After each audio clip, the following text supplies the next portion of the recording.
sebelum dia nelpon dia kirim video terus karena saya depan rumah tuh saya tantang dong, nggak mungkin lah orang depan rumah gimana cara mainnya gitu kan.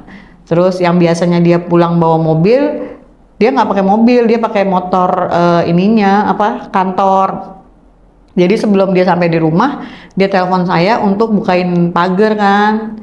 Akhirnya saya bukain pagar, walaupun saya deg-degan ya karena kita depan rumah gitu ya. Ternyata dia udah safety duluan kan, udah cari aman, pakai motor yang nggak pernah keluarganya lihat.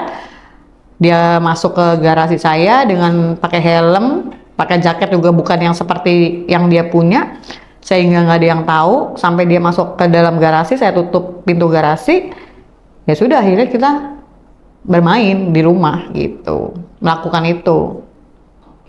Gambarkan waktu itu pada saat dia akhirnya masuk rumah, hal itu terjadi, awalnya apa yang dia sentuh, atau kalian ngobrol dulu, atau bagian mana akhirnya kamu memutuskan, oke, kayaknya main deh.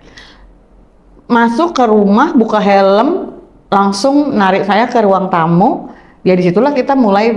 Dan sampai setelah baju saya ya, atasan saya dibuka, akhirnya dia gendong sampai ke kamar. Akhirnya di kamar ya kita sampai akhirnya kita melakukan ya. Di situ saya tahu bahwa dia beda dari yang suami saya gitu, jadi lebih besar.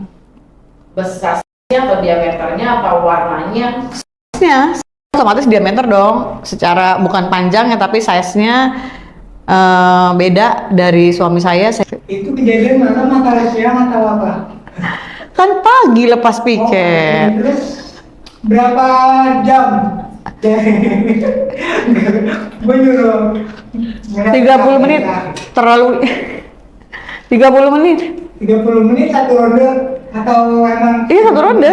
Karena bermacam-macam gaya ya, bermacam-macam ganti lah. Masa satu doang ya, bermacam-macam kita. 30 menit bisa berapa gaya?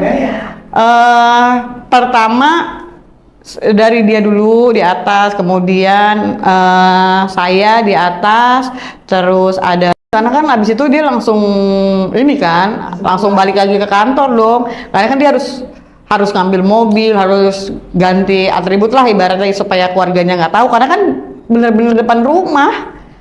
Jadi kalau saya buka pintu ya dia pasti ngeliat gitu. Kamu main di kamar tidur kalian atau? Iya, kamar tidur. Gak ada pemikiran gimana kamu? Enakan mana sama tetangga kamu yang oknum itu? Kalau enak sih enakan yang tetangga dong, karena kan dia lebih besar, udah gitu badannya lebih atletis gitu ya, lebih dapet gitu. Cuman ya kalau yang di kantor itu walaupun dia udah keluar, dia masih tetap hands up, masih tetap berdiri. Jadi kalau dia memang udah keluar, dia tuh nggak mau langsung dicabut gitu, dia nggak mau.